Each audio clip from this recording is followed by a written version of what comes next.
Dans la présentation théorique du Dharma, le refuge et la bodhicitta sont expliqués comme étant deux étapes séparées, distinctes l'une de l'autre. Cependant, le bodhisattva, dès qu'il prend refuge, le fait dans la conscience de l'état d'ignorance et de souffrance dans lequel se trouvent tous les êtres. Il se demande quelle est la meilleure protection qui puisse être offerte aux autres. C'est celle du refuge dans les trois joyaux, le Bouddha, le Dharma, la Sangha. Il souhaite être celui qui va offrir cette protection aux autres. C'est pourquoi il prend l'engagement d'atteindre l'éveil le plus rapidement possible pour être capable de protéger les êtres et de les libérer. C'est ce que l'on appelle l'engagement du résultat. La mise en application de cette aspiration, c'est de se dire « je vais pratiquer le Dharma, je vais dédier ma vie, mon corps, ma parole, mon esprit, toute mon énergie à l'accomplissement de ce souhait. Et pour cela, je vais prendre refuge de manière totale et définitive dans les trois joyaux, comme étant la protection insurpassable, incomparable, infaillible, pour maintenant et à jamais. » C'est l'engagement de la cause qui est le souhait de libérer tous les êtres de la souffrance et de les établir dans l'état d'éveil.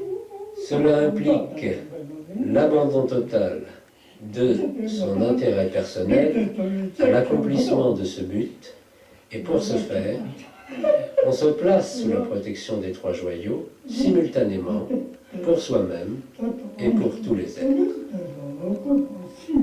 Je ne sais pas si cela est juste d'un point de vue académique, mais c'est ce que je pense. Prenons l'exemple de deux personnes qui souhaitent planter un arbre.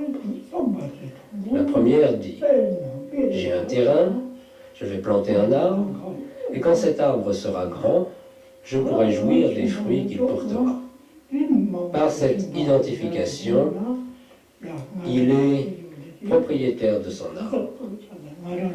L'autre personne plante le même arbre en se disant « Je souhaite que lorsque cet arbre sera grand et qu'il portera des fruits, tous ceux qui passeront à sa portée puissent profiter de ces fruits et soient heureux de pouvoir les goûter.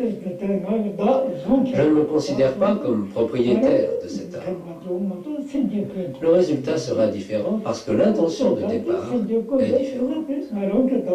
L'intention du Mahayana, du Bodhisattva, c'est de souhaiter que tous les fruits que l'on pourra recueillir de sa pratique soient uniquement destinés aux autres. Notre développement spirituel personnel dépendra de l'ouverture de notre esprit. Si on donne vraiment naissance à l'aspiration d'un bodhisattva, la pratique spirituelle sera quelque chose de vaste et donnera des résultats immenses. Lorsque l'on a cette motivation de pratiquer les enseignements du Bouddha uniquement pour le bien de tous les êtres, lorsque cette motivation est vraiment sincère en nous, elle devient la source d'une joie infinie. Nous sommes remplis de joie, d'inspiration, d'enthousiasme et résolus à nous engager dans la pratique. Quelle est cette joie dont nous parlons? C'est celle qui nous fait prendre conscience qu'en fait notre vie n'est pas désespérée ni désespérante, mais que nous avons eu la bonne fortune de rencontrer le Dharma, que nous avons déjà pris refuge, que nous avons en nous un potentiel spirituel. Notre vie trouve alors son sens. On se dit, conscient du sens et de l'utilité de ma vie, je vais utiliser toute mon énergie, tous mes efforts pour accomplir le bonheur des êtres. On se sent alors habité par une joie profonde et détenteur d'une énergie, d'une capacité infinie à s'engager dans la voie spirituelle jusqu'à en obtenir le fruit. On renouvelle continuellement cet engagement, sans se laisser envahir par des pensées parasites, telles que est-ce que je suis capable ou non de pratiquer? Est-ce que je vais arriver à quelque chose? Sans plus douter de soi, la pratique devient une activité naturelle, l'accomplissement spontané de la joie qui nous habite. Plus on éprouve cette joie, plus on devient conscient qu'elle vient de la bonté du Dharma. Plus cette conscience se développe, plus la joie augmente, jusqu'à devenir complètement illimitée. On devient soi-même comme de plus en plus habité par cette joie, de plus en plus rayonnant de bonheur. Et en conséquence, cette luminosité intérieure élimine tous les voiles, tous les comportements névrotiques et les tendances négatives antérieures. La pratique devient quelque chose de facile, de spontané, qui se développe de soi-même. On n'a pas besoin de se pousser, on n'a pas besoin de faire des efforts, mais la pratique se développe naturellement.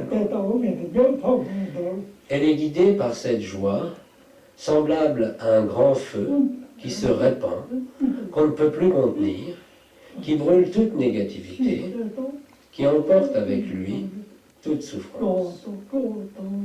Il n'y a plus de place pour la tristesse, pour la paresse, pour le doute, pour l'interrogation sur soi-même, mais au contraire, viennent une confiance, une foi, une certitude grandissante.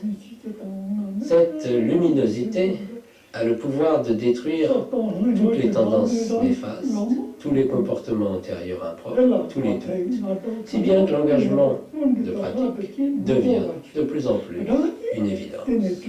Pourquoi, lorsque nous pratiquons le Dharma, ressentons-nous une espèce de lourdeur, de pesanteur physique, ou une sorte de mal de tête qui nous empêche de méditer et qui nous donne l'impression que la pratique est quelque chose de trop difficile, au-delà de nos forces? Cela vient de ce que notre esprit est dominé par l'ignorance, par le désir, par la haine, par la colère, et que ces émotions nous ramènent toujours à nous-mêmes. Nous sommes prisonniers de ces émotions, nous sommes complètement tendus, nous nous interrogeons sans fin sur nous-mêmes et sur notre capacité à pratiquer.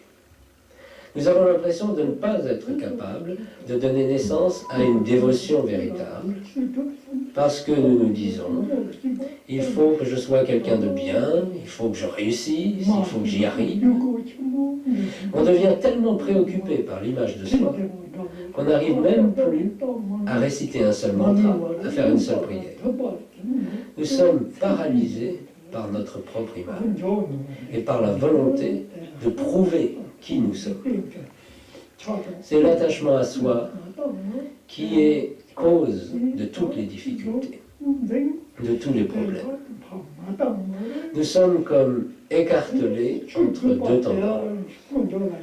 Nous sommes tellement prisonniers du désir de nous élever, de réussir, d'être quelqu'un de bien, que c'est cela même qui nous empêche de nous élever. Si simplement nous abandonnons ce désir, plus rien n'est difficile et nous progressons naturellement. Dans la vie ordinaire, quand on poursuit un but auquel on croit, on ne compte pas sa peine, on est capable de surmonter toutes les difficultés sans jamais se décourager. Dès qu'il s'agit de la pratique du Dharma, on éprouve une difficulté insurmontable. On trouve que c'est trop dur, on est en colère, on n'est pas content. Pourquoi? Tout simplement parce que l'on n'a pas suffisamment envie du Dharma, parce que l'on n'a pas une aspiration authentique à l'éveil.